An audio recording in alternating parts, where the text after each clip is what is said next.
The life of a Karimojong depends mostly on domesticated animals, especially the cow, which to them acts as a bank and without which they cannot survive. But the Karimojong have for a long time relied on traditional herbs to treat the cow, which method they say has been all guesswork. We have been struggling, we ourselves, as we have been trained.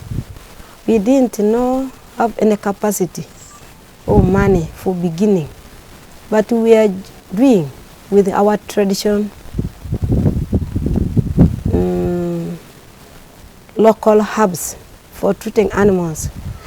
Although the herbs were helpful in treating worms, their behaviors have diminished due to the destruction of trees and are now relying on the scientifically approved medicines.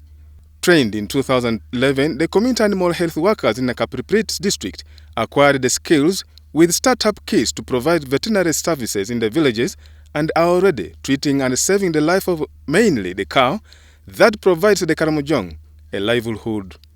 At least to help, you can buy maybe one box like this of high-tests, ochromycin, long-acting and ivermectin, at least to help the community. Since we have been trained, at least we gain some knowledge and skills to help now the community.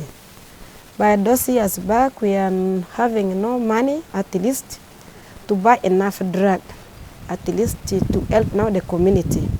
But what is surprising is that initially, Karimojong women were not allowed to own or even touch a cow, but now the trend seems to have changed. Women can now own or co-share cattle. We are sharing now.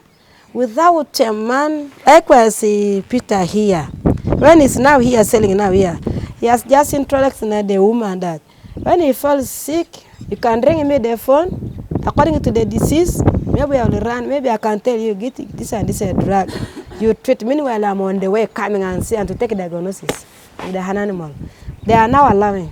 These animal health workers are now proud of the business, which they say is earning them a living, as they can purchase and sell these drugs, now on the increasing demand by the pastorists in the area. Every day when we sit now selling, waiting for the customers now to come, we keep on recording.